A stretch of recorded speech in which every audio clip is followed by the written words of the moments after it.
plaintiff, James Mason, married the defendant in 2016, but he recently told her that he wanted a divorce because they couldn't make each other happy. James says things with the defendant only got worse after he started dating another woman, and he's suing his estranged wife for stolen money and property. Defendant Tyronda Mason says James is very charming, but he's also a habitual liar and a cheater. Tyronda claims James was unfaithful numerous times, and despite their best efforts, they could not make their marriage work. Tyronda is countersuing for rent and emotional distress. Start with you. Well, me and Tyronda got married in 2016. Things were good at first, like normal. But soon after that, they kind of started going downhill. We seen the pastor and tried to work things out. But what was wrong? Well, I was unfaithful at the beginning, in some parts of the beginning, and just we couldn't make each other happy, for different reasons. How long had you all gone together before marrying? 5 years, maybe. 5 years. 5 years. You could make it work for 5 years, but you couldn't make the marriage work. Go ahead. Right.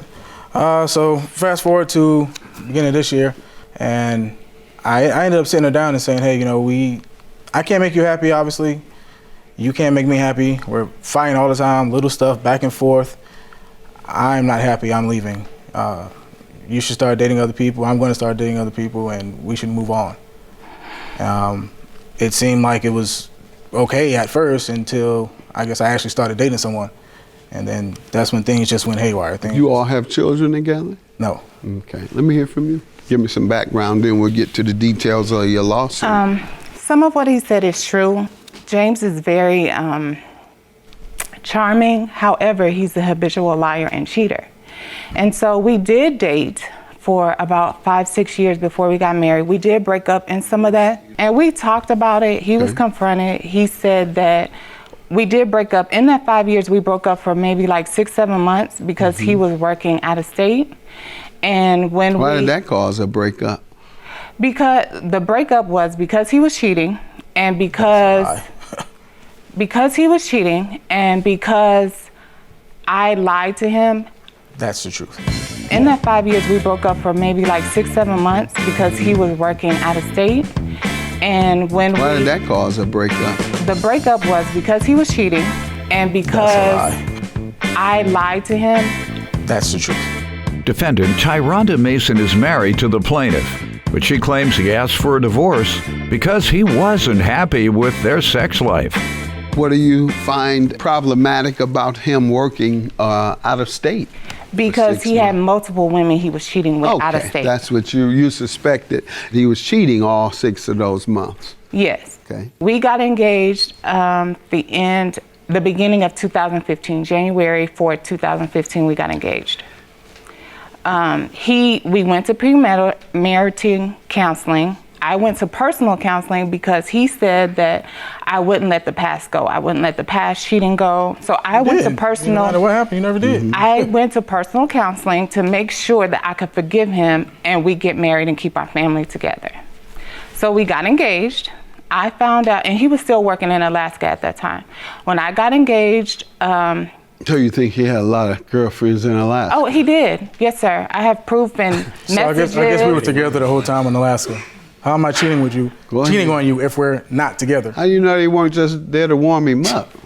They were bed warmers. That didn't mean he was cheating. He was just staying warm in Alaska. There were several bed warmers. They were warming him up. Yes, sir, they were. Go ahead. And so after we were engaged for a year. Who were these women in Alaska? I'm curious. You want to see? Yeah. Okay.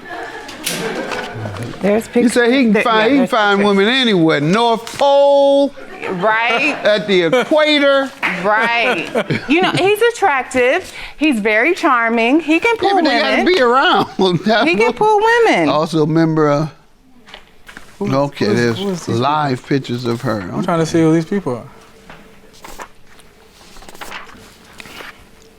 All right, go ahead. What else you want me to know in terms of the relationship? He returned from Alaska. Was it Right. still? We got married, and like he said, it was good in the beginning. I thought it was good in the beginning, but 3 months after we were married, we got married in March. In June, I got these messages, pictures that he was talking to other women, very explicit. He exchanging photos of himself, she exchanging videos and photos of herself. But, however, his job was getting ready to phase out in Alaska, and he was relocating to Texas. So I'm thinking, okay, that's done.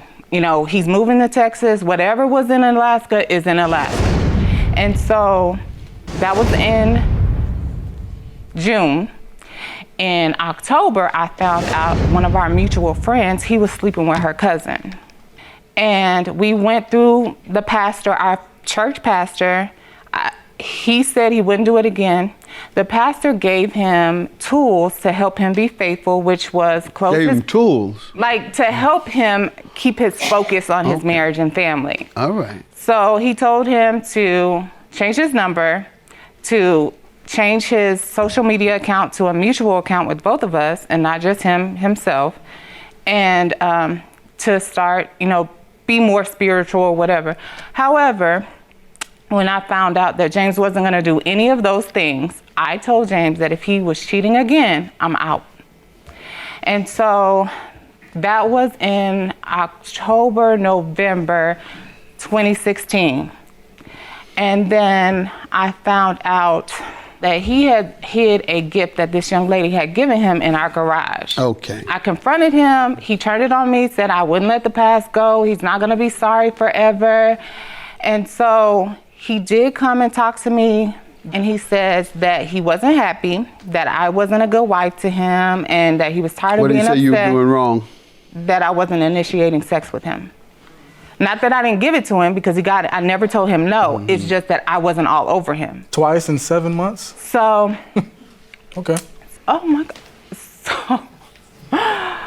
Let me hear from you now. Let me get to the money you're suing her for and the property. Okay, so until I started dating someone, or she found out I'm dating someone, that's when the phone calls to all my family started, and my friends. And what was her point of calling them? I have no idea. And so tell me about the money you're suing her for and the property. I'm suing her for a total of $5,000. She stole $3,062.01 from a bank account that we had together, but she took herself off, shredded her card, was not using that account. I was the only person using that account. And around 3 o'clock in the morning, I can't remember what day it was, I got a notification saying, hey, your account has been closed and all the money has been taken out of it. Okay, what personal property? I have a TV stand that's closed that she hasn't allowed me to go back in there and get, stuff in the kitchen. Okay. What has she said about the money? What has she said about the money? Yes, when she you gave ask about me, it. my father, and my best friend an ultimatum that I need to sign divorce papers that she never served me with, and get the rest of my stuff out the house, and she would give me back my money. Okay. Well, you can't let me get stuff out of my house if you don't allow me to go in the house and make sure all my stuff is out. He was still working in Alaska at that time. So you think he had a lot of girlfriends in Alaska? Oh, he did. Yes, sir. I have proof and messages. So I guess we were together the whole time in Alaska. How am I cheating with you? Cheating on you if we're not together? How you know they weren't just there to warm him up? They were bed warmers. That didn't mean he was cheating. He was just staying warm in Alaska.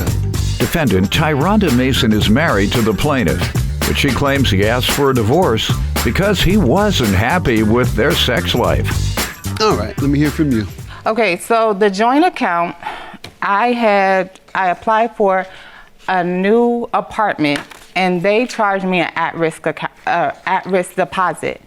And I was like, why are you charging me an at-risk deposit? They said, because you have a sanction on your bank account. I was like, no, I don't. But then I remember the sanction was on our mutual account because he owed back child support. So New York sanctioned that account. Well, they lifted the sanction. I did close the account so that I could get the apartment that I was applying for and didn't have to pay the at-risk deposit. I did give him $1,300 of it. I did give him an ultimatum to sign the divorce papers, come and get the rest of his stuff out of my garage, and return my handgun that he took. I did. Okay. And then I will give him the $1,700 back. How much personal property? I don't have anything left. Okay. Of his. He was suing Right. you for How do I know that if I can't get a house and look? Well, you talking mighty slick. Y'all still married, aren't you? Yes, sir. All right, if you was that slick, you'd have signed that divorce paper when she asked you to, because She it's didn't have a still divorce joint paper. assets. It's marital property. Your claim is dismissed. She owes you zero. It's still your property till you get a divorce. What is your counterclaim for? Rent from him, dismissed as well. Y'all married. Okay. It's joint property. Have a good day.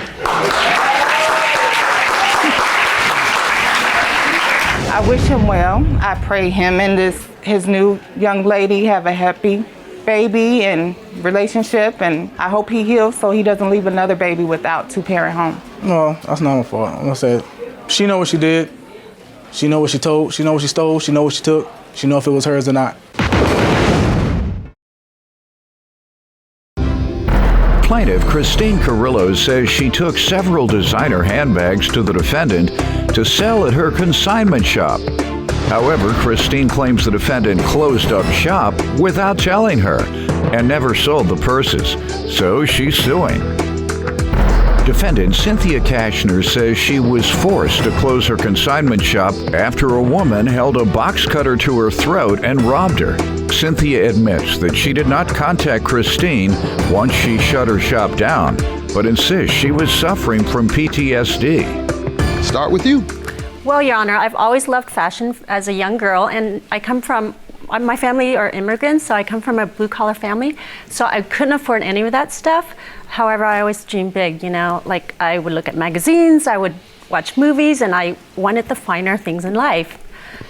So I actually even got accepted into a fashion institute right out of high school. Which fashion institute? The FIDM in LA. Yeah.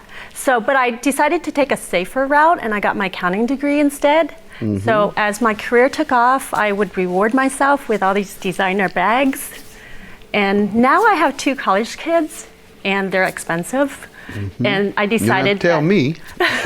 So I have to be more mindful of how I spend my money, of course. Mm-hmm. So I decided I'm going to purge some of these expensive items from my closet, and I decided to help pay for their college tuition. I'm so glad you're here to tell the viewers that who don't practice that type of financial literacy. It's what I call I'm an it. accountant. Yeah, that's true. That does make a difference, because so many people, they buy all this expensive attire and bags and really can't afford it. And only reason it's my business because they spend all their money on Chanel and Gucci and Louis Vuitton, and then come to me for a scholarship for the kids.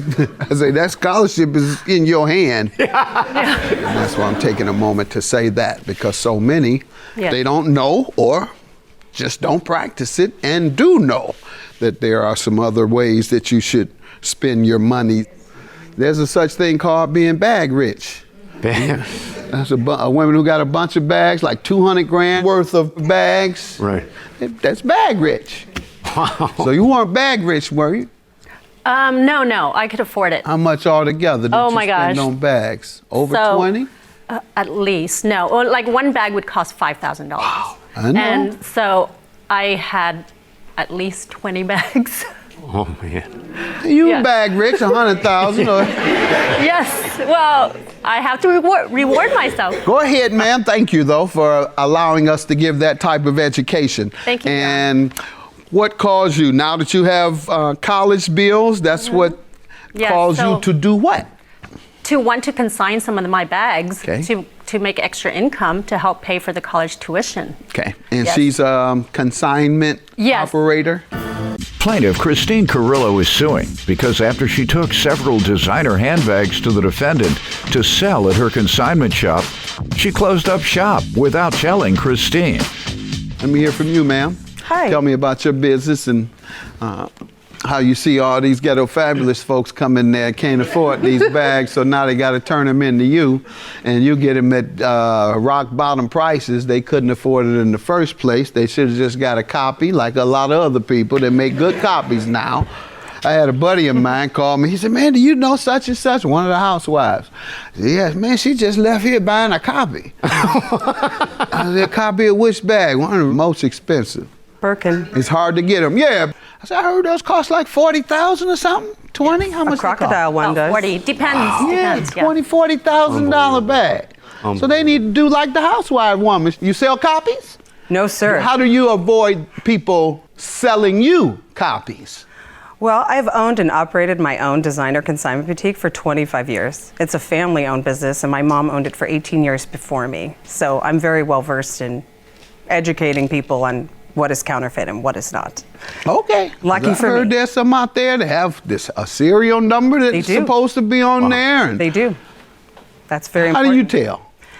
There's multiple So these factors. women will know when their boyfriends are giving them copies Well, as opposed to real.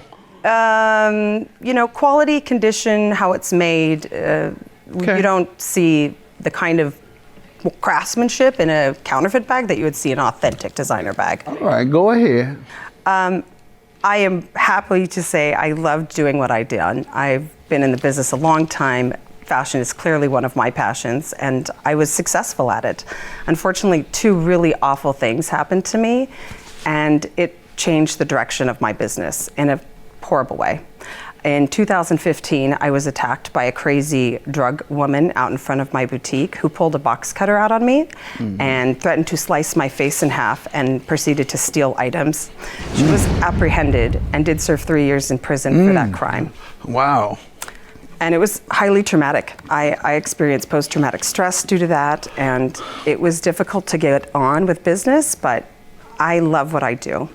So in 2018, in September, I was robbed by 3 gentlemen. 15 and then now an 18? 2018. 3 gentlemen were 18, 19, 20 years old, and they did a smash and grab style robbery and proceeded to go on a high-speed chase. And the gentleman who was driving the car lost control of the car and killed the passenger, and unfortunately killed himself and put the boy in the back seat into a paralyzed situation. I really loved the idea of moving forward. I did take this woman's handbags. Let me allow her to tell me about this part. Go ahead. And you're suing her for $38.70 associated with the bags. What happened? Correct. So in October of 2018, I called Cynthia, my local consignment store, and I asked her, can I come by and drop off some bags? So this is my communications please. with her. That's just a copy from my screenshot from my phone. So I stopped by, dropped off all the bags, I'm 11 not going to read bags. 30 pages. So. No, you don't need to. I just, all right, go ahead. So I dropped off all my bags to her, and she gave me this handwritten, itemized Let me see it, please.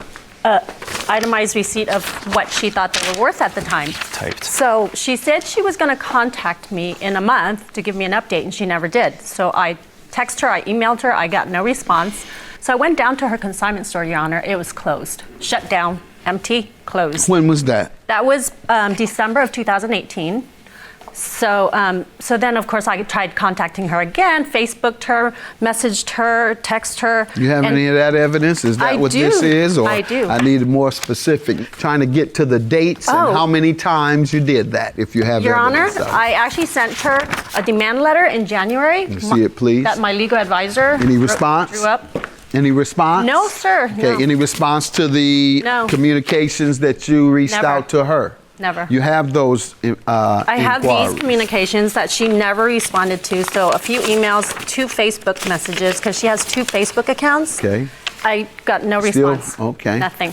And you never spoken with her again? Nope.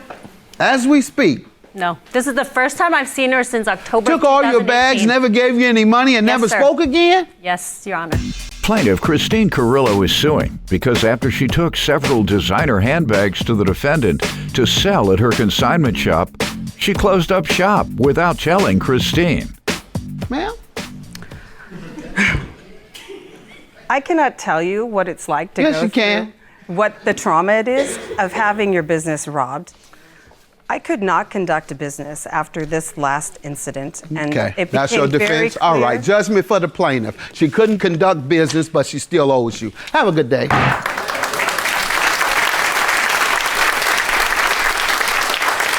Unfortunately, you don't understand what it's like to have such traumatic things happen to you in your life, and to people lose their lives over a robbery. And me owning my own business for 25 years, I never thought ever that If you my had business explained would to me, be I would have been closed. very empathetic. I would have. However, you got robbed in September of 2018. And I closed my business in October 31st of that year. Yeah, but you took my bags. Right. You shouldn't have taken them. Plaintiff Lawrence Keith Titus claims he bailed the defendant out of jail, only to be stiffed on his kindness. Ray Joe Fox, the defendant, says her ex-lover is suing because he doesn't approve of her new man. Mr. Titus, you're suing Ms. Fox for $1,725. Is that correct? Yes, Your Honor. That's because you allegedly bailed her out of jail by loaning her over $2,000 and she has failed to repay you? Yes, Your Honor. All right, explain your case. I met Ray Joe through the Marine Corps 4 or 5 years ago. We developed a friendship at that time. She was a Marine too? Yes, sir. Oh, okay. I moved to Minnesota. She moved to California. Still kept contact, and she said she wasn't happy with California, so I asked if she could move up to Minnesota. She could come be my roommate. Things wasn't working out, so I asked her to move out. Is she your girlfriend? Is your love? Just you friends. all lovers? Just friends, sir. Just friends. All right. Yes, Your Honor. Go ahead. And it just wasn't, I wasn't comfortable with certain situations. I'd bring dates home, and there was a lot of stress, a lot of tension. I wasn't comfortable. I wasn't comfortable in my own home. You wasn't trying to set up no menage a trois, were you? Oh, not yet. No, sir. Oh, No, sir. okay. Well, No, that's no. why a lot of them might not be might be uncomfortable because of that. But go ahead. So what happens that you have to bail her out of jail and all that? I received a call early Sunday morning. This why you all still living together? No, she was moved out at this time. She had moved out. How long after she moved out? I would say within 3 weeks in a month. That tell you she should have stayed with you, right? Yes. But then, thought she wasn't dating. But anyhow, so what happened? She calls you and says what? She did not call me. A deputy called me. Okay. I guess from her car, and informed me that Rachel was being arrested because she had a warrant out in Indiana, and asked me if I could pick up the baby. I told her I can pick it up the baby. Baby, y'all had a baby together? No.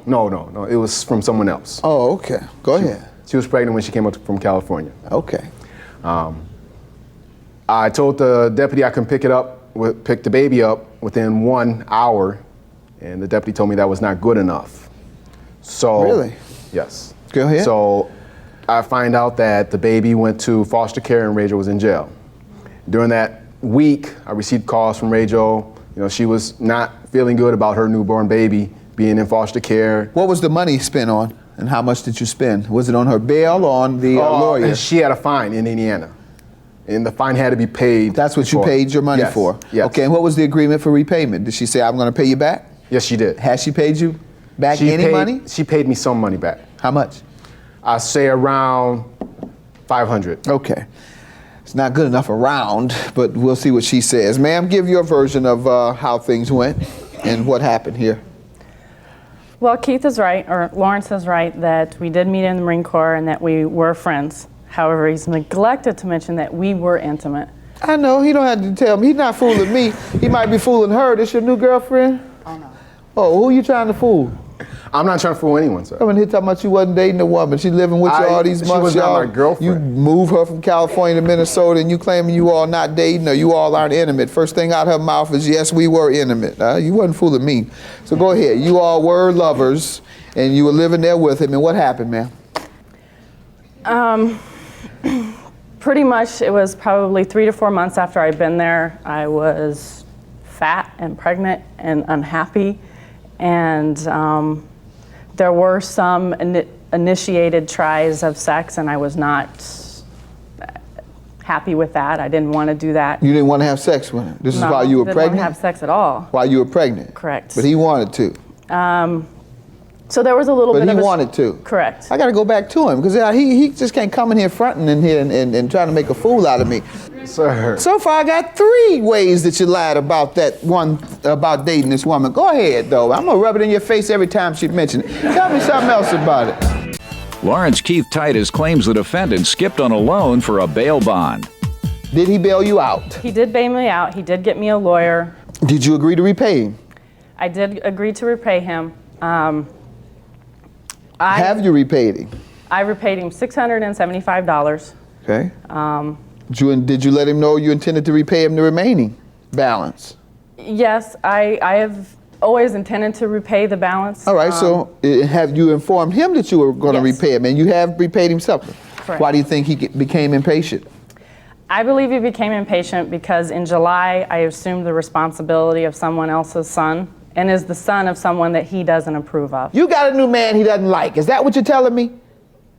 I've had this man pretty much all along and he doesn't like him, yes. Okay, then say that. Don't put this child in the mix. I know the child ain't got nothing to do with it. It's this man. He don't care about the child. He care about the man. Say that. Is that true, sir? Is that why you're suing over some new man she has? You're jealous of her new man? No, sir. I am not jealous of this man. Why? The woman said she intended to repay you. Said she told you she was going to repay you. Why all of a sudden you want to sue her? This man doesn't want to see any money leave out of her pocket unless it's going in his pocket.